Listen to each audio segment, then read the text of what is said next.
Eagles defensive end Brandon Graham, 11 sacks on the year, and has a somewhat fearless mentality about playing Mahomes. Quote, you've got to take your shot.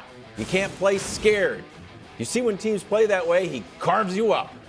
So I'll take my shot, and if he makes a play, well, he gets paid too. Super Bowl champion Greg Jennings is here. Greg, what was your response to Brandon Graham's it's spot fearless on. statement? It's spot on. You can't go to a game scared or fearless or fearing the opponent. Like, there's a healthy respect, yes. Everybody understands and knows who Patrick Mahomes is and what he's capable of. However, you believe that why you are there is just as important, and you have to bring that to the table. I'll give you a really quick example. For me, in the Super Bowl, Troy Polamalu, he's coming down. We see some things in the scheme. I'm like, all game, I'm mic'd up. I'm yelling to my coaches. We have a corner route. If we run it all game, I'm saying it. It happens in the first quarter. If we chose not to do that, I don't know if we win the game. We end up running it. I score on the second time in the Super Bowl. We end up winning that game. It was necessary. We shot our shot. What he's saying is, don't hold back. We've had the best pass rush. We've been able to get after quarterbacks. If he burns us, he burns us, but we got to be who we are. My takeaway from that story is, if not for Greg Jennings coaching in addition to play, Aaron Rodgers would be Mr. Zero rings. I mean, that corner route turned that game. I remember watching that play. Little left end zone. That was a big spot in that game. So listen, I do think there is a level of appropriate fear you should have for the scariest player in the league and a guy who there is no good game plan against, as we discussed yesterday. And I think that where the Eagles have to be careful is not in fearing Patrick Mahomes, but the appropriate fear for the Andy Reid game plan, Brew, because everybody knows that their entire the thrust of their defense is not just about a pass rush, but about a pass rush that can get home with 4. We saw the New York Giants beat the greatest team I've ever seen, the 07 Patriots, with that model. We then saw the New York Giants kind of have a very similar model when they beat another very good team, the New England Patriots. We have seen a front 4 be able to flip a Super Bowl. And the Eagles are, I think more talented certainly than the 07 Giants were. With that said, Brew, the reason I bring up Andy Reid is, and I said this before the AFC Championship game, we knew Mahomes would be hurt, and then we saw it play out. Andy Reid is the greatest designer of the quick game and of screen passes we've ever seen in the NFL. And if those Eagles defensive linemen get too overzealous and overeager at stopping Mahomes, it is going to be Jerick McKinnon. It is going to be Isaiah Pacheco. Agreed. It is going to be guys getting out with Andy, who's 21-6 with 10-plus days to prepare for games across his career, with the opportunity to use that aggressiveness against them. So I understand not going into games with fear. I also think that, some coaching philosophies are you should be afraid of everything just to be prepared for it. I'm sure they know how good Mahomes is, but that aggressive nature could be used against them in this game, Brew.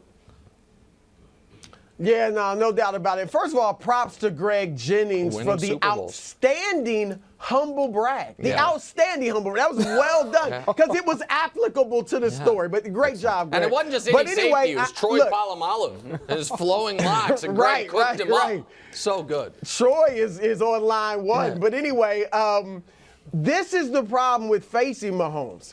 If you are overly cautious and play it too safe, then like you said, Nick, because of what he learned last season, he'll take the checkdowns. He'll find Kelsey in the middle of the field, for the short routes. Like, he will do those things and pick you apart slowly. But if you throw caution to the wind, then he'll beat you deep. He'll beat you with some spectacular plays. So you do have to be careful and find that balance between that. But that said, I think that the main way for them to hinder Mahomes enough to beat him is with what hinders all quarterbacks: pressure. Yeah. They have got to get a ton of pressure on Patrick Mahomes. If they don't, even though he's missing McCole Hardman, he will pick them apart. So that they've got to get the pressure on him. I don't care if you're cautious, if you're overly aggressive. If you are not consistently putting the heat on him, you're going to be in trouble. See, I think Mahomes is going to be able to scramble this game. Here's a quote from Andy Reid. supposedly he can do just about everything in the game plan. I think he'll be fine today. That's Andy Reid on Mahomes. Yeah. Here's the stats on Mahomes in the playoffs, in the pocket and outside the pocket. So perfect to both. Well, that's the problem. We're like, well, you keep him in the pocket, you're in trouble. On the move, right. I guess he's slightly better, so maybe you want to keep him in the pocket and not overcommit. But I think if the ankle's fine, he's also going to scramble, be a little John Elway-esque, like throw caution to the wind and get every yard he can. Listen, there was some other scary news for the Eagles today, which is Andy also said everybody's practicing. Yeah. So McCall Hardman's been put on IR, so he's not even going to be listed on the injury report. He's done for the year.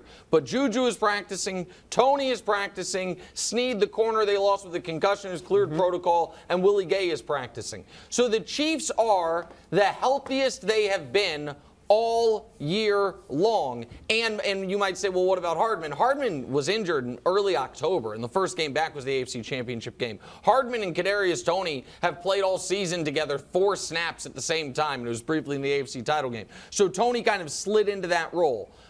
Greg, Mahomes being fully healthy and potentially having his full complement of weapons is where I get back to not so much the Eagles' front 4 facing something they haven't felt, but that Eagles back 7.